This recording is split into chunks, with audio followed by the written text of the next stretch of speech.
fact is, a number of years ago, growing up, I came out of a family. If you had looked at our family, it really looked like Leave It to Beaver.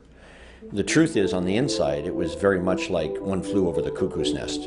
I had a dad that was really addicted to alcohol. At the age of 12, standing on a stairway with my mother, my father loaded a 12-gauge shotgun and aimed it at us and pulled the trigger. And the gun jammed, thank God, and he tried to get it to fire 3 more times.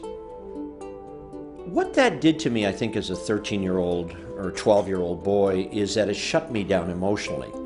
And I made a decision. I can still remember the day I made the decision that that was it. Nobody would ever hurt me again.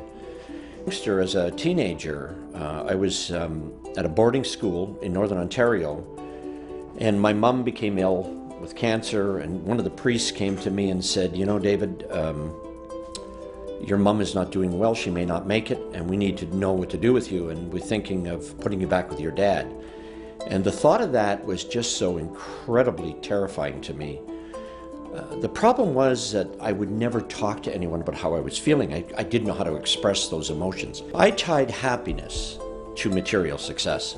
I really thought that if one had sufficient financial resources to live in a nice home, to drive a nice car, to have the right woman, to be able to travel, that you would be happy.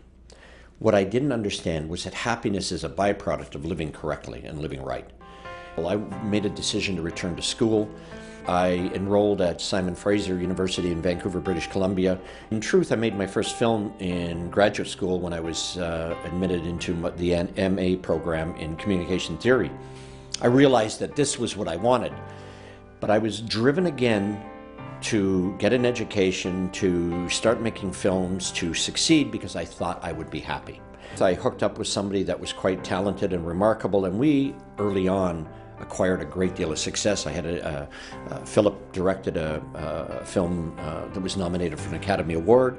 The next thing is we produced a film called The Grey Fox, which has been considered by many of the world's critics as one of the finest feature films in the history of English language Canada. And I've often said to people, it was like riding the head of an unguided ballistic missile. So the book is based on this very simple principle. There was a man named Jack Boland, he was a minister at Unity, who said there's 8 steps.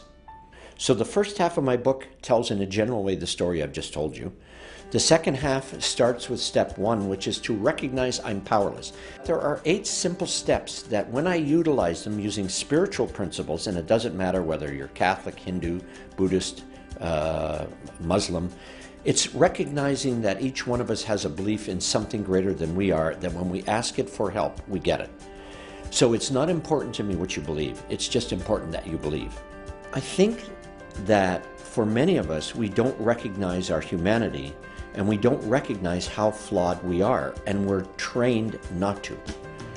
And depending on our upbringing, often inadvertently and innocently, our parents trying to do the right thing based on their own experience growing up, pass on intergenerationally unhealthy behaviors and thinking.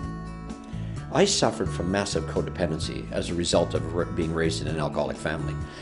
For me, I kept picking people that could not give me what I needed. I looked for people that were incapable of loving me, incapable of supporting me. When I was 35, I lost roughly $5.2 million. If you fast forward, I became abstinent from all mood-altering substance over a quarter of a century ago.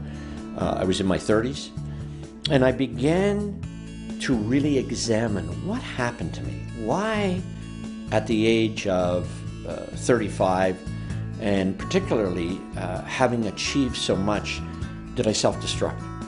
What was it in me that triggered me to get in business with people that were unhealthy, that couldn't give me what I needed? What was it in me that felt that I wasn't good enough, that I felt inferior to others? My bottom came in New York City. And I walked into St. Patrick's Cathedral in Manhattan. I got on my knees and I said, if there's a God, please help me. What I can tell you is that was the beginning of the journey that led me to write this book. And the experiences I had as a result of writing this book are the following.